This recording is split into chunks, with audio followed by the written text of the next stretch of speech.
watching News Channel 6, coverage you can count on.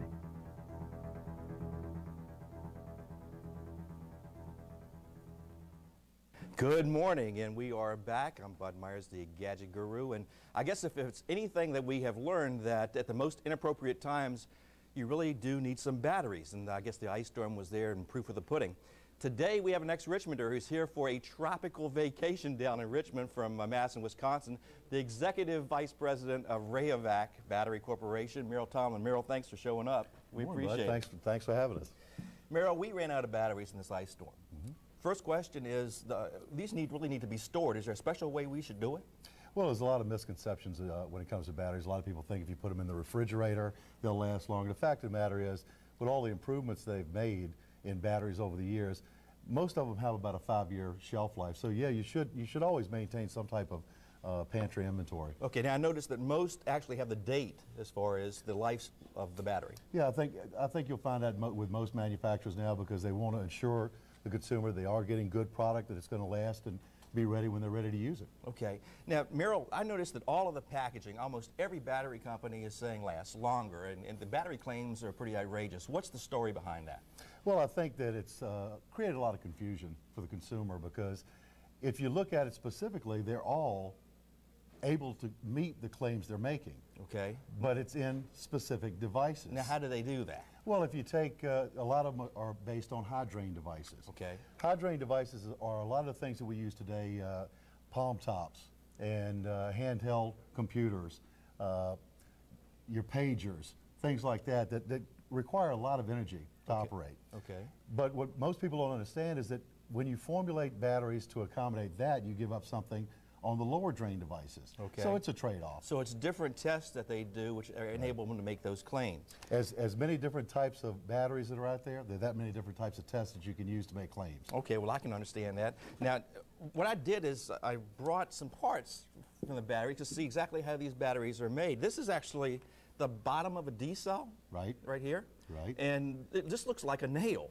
That is the most important part of any battery. Believe it or not, with all the improvements in formulation and mix and the can construction, the one thing that makes a battery work is a simple nail. Now, what's the deal? Well, I mean, you got to go back to your high school chemistry class, but that is what activates the formulation in a mix. Okay, now this is, I guess, from a standpoint of a battery cell here, this is a AA, this is the container. Now the container is important, that's where the improvements are coming now, right? Well, it's important in a couple of reasons. One, if it's not perfectly symmetrical, you have a problem with the power dispensation. Right. But the other part of it is it's a steel can, and one of the improvements they've made now is to coat the inside of the can, which allows for a larger condensation or larger compression of formulation that goes in it to make the battery last longer. Okay, well, why don't we go to the Fenimore plant, one of your 5 plants that you have in Madison, and let's show how these batteries are actually developed. Great, let's take a look at it. Now, this is one of your lines.